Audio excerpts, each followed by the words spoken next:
আজকের আমার গলার অবস্থাটা খুবই খারাপ, প্রচণ্ড ঠান্ডা লেগে গেছে।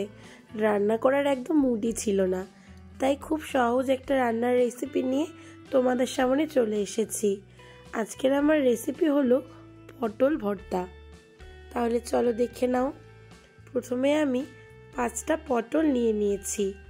পটলগুলো দুপাশ থেকে আমি কেটে নেব, আর ভালো মতন করে পটলের গায়ে যে সবুজ অংশগুলো আছে সেগুলো আমি একটা চাকু দিয়ে কুড়ে কুড়ে নেব। দেখতে পাচ্ছ খুব ভালো মতন আমি কিন্তু কুড়ে নিয়েছি। এরপর একটা টমেটো আমি দুপাশে ভালো মতন কিন্তু কেটে নেব। কাটা হয়ে গেছে।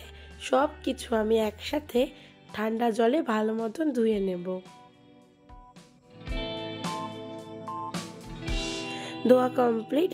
এবার গ্যাসটা অন করে আমি ফ্রাইং প্যানে অল্প জল বসিয়ে দিলাম, আর জলের মধ্যে দিয়ে দিলাম 4টা কাঁচা লঙ্কা, গোটা রসুন, পটল আর টমেটো। এটা আমি 5 মিনিটের জন্য ঢাকা দিয়ে দিলাম। এটা সেদ্ধ না করলেও হয়, কারণ অনেকেই পটলের কাঁচা গন্ধটা পছন্দ করে না, তাই এটা আমি 5 মিনিটের জন্য বয়েল করে নিলাম। 5 মিনিট হয়ে গেলে পটল আর টমেটোগুলো কিন্তু আমি উঠিয়ে নিলাম একটা প্লেটে।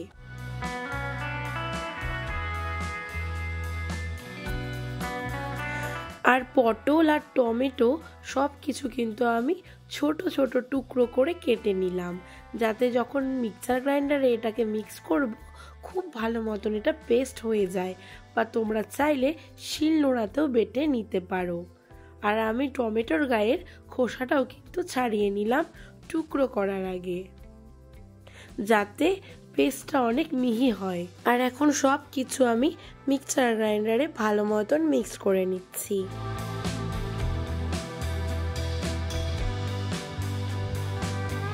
দেখতেই পাচ্ছ খুব ভালো কিন্তু মিহি হয়ে গেছে।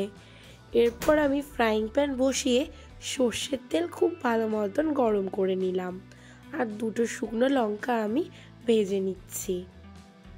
আর এখানে দিয়ে দিলাম আমি কালো জিরে, আর আমি একটা শুকনো লঙ্কা উঠিয়ে রাখছি, কারণ এটা দিয়ে আমি চিলি ফ্লেক্স বানাবো। আর এখানে দিয়ে দিলাম আমি পেঁয়াজ কুচি আর রসুন কুচি। সব কিছু আমি একসাথে লাল লাল করে কিন্তু ভেজে নেব। লাল লাল করে ভাজা হয়ে গেছে।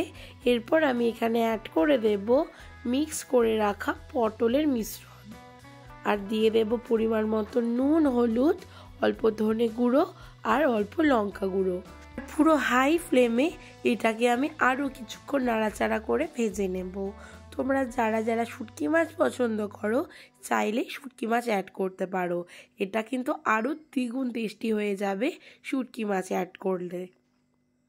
আর আমার ভয়েসটা শুনতে জানি আজকে খুবই প্রবলেম হচ্ছে, কিন্তু কষ্ট করে একটু আমার রেসিপিটা সবার দেখার অনুরোধ রইল।